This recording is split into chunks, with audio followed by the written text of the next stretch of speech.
অসময়ে বিয়েবাড়ি, তার উপরে উপহার হলো এই টানা বৃষ্টি। Hi hello everyone, welcome to the another blog. তো আজকের ব্লগটাও কিন্তু একটা রিসেপশন পার্টিতে যাওয়ার ব্লগ।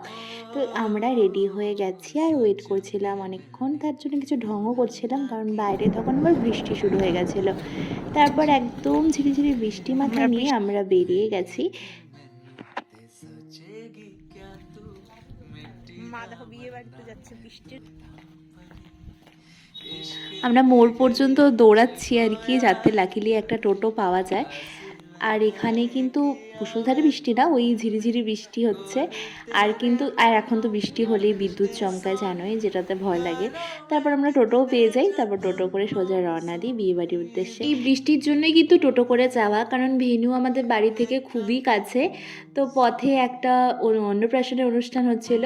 তারপর দেখো, কথা বলতে বলতে আমরা ভেন্যুতে পৌঁছেও গেছি, আর তখন কিন্তু আর বৃষ্টি হচ্ছিল না।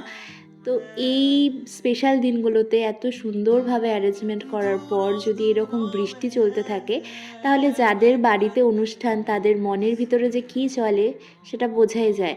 কারণ এত কিছুর অ্যারেঞ্জমেন্ট, সমস্ত কিছু, আর তার উপরে এক মাথায় চিন্তা থাকে যে ওয়েদার ঠিক হবে কি। আর এই হলো নিউলি ওয়েডস কাপল, তাদেরকে গিফট দিয়েও কনগ্রাচুলেট করি। তারপর সোজা চলে যাই স্টলে অনেক ভ্যারাইটি ছিল, বাট আমি এখানে জুস খেয়েছিলাম। তারপর বসে পড়ি খেতে, আর মেন কোর্সে ছিল রাধা বল্লভী কাবলি ছোলা, তারপর ভাত চলে আসে, আর ডাল, আর সাথে ছিল তোপসে মাছ ফ্রাই। তারপর যথারীতি চলে আসে চিতল মাছের মুইঠা, যেটা কিনা বিয়েবাড়িতে একদম ইউনিক লেগেছে, মানে আমার বিয়েবাড়িতে ফার্স্ট টাইম খাওয়া। তারপর চলে আসে চিতল মাছের কালিয়া, তারপর ছিল কাতল ভাপা, দেন তারপর আসে বাসন্তী পোলাও আর মাটন, আর তারপর ছিল চাটনি, আমের চাটনি, দই, মিষ্টি আর আইসক্রিম, যেগুলো আমি খাইনি, আইসক্রিমটা নিয়ে নিয়েছিলাম, তো সেইগুলোর ক্লিপস নেই।